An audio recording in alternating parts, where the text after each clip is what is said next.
Hey guys, and in this video I'm going to show you how to do a turntable. Let's take a look at this. I got a character in my scene, and what you can do a 360 turntable, and the camera will go around this, and this is a really good way to display your model and showcase it from all angles. So to do this, we need to first set up our perspective camera, where we can frame up our model that we want to display. Sometimes, I see it like this or kind of close. So just kind of frame it up where it's pretty central, and we're kind of going from the top to the bottom.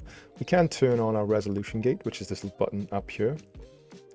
It shows what will render. But for now, this will do. We're going to grab that just like this. Now this is in the center. So to do this, we need to go up to modeling, change it at the top left to animation, and then come over to visualize, and then there's an option that says create turntable. Let's go into the little box. This is called the option box. Let's open this up, and by default we can see that the number of frames this is going to create is 24. Now that's only 1 second, so that's going to be quite quick. So I'm going to change that to say 4 seconds, which is roughly about 100 frames. And on my timeline at the bottom here, this says 200. I'm also going to change this to 100.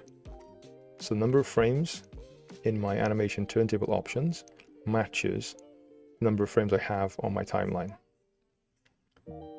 Next, select an object for the camera to look at. Something in the center would work really well. If you had a watch on the wrist or something like this, don't do that because it's going to turntable around that. So something in the middle. And then with your frames matching, something selected, you just hit apply. And nothing really happens. However, at the bottom now, it says turntable camera 1. It still looks like perspective camera. So if I try to change it and move it using my controls, it will not budge. It's because it's locked into a camera. If I close this window and now just scrub my timeline or press play, we can see that we now have a turntable camera.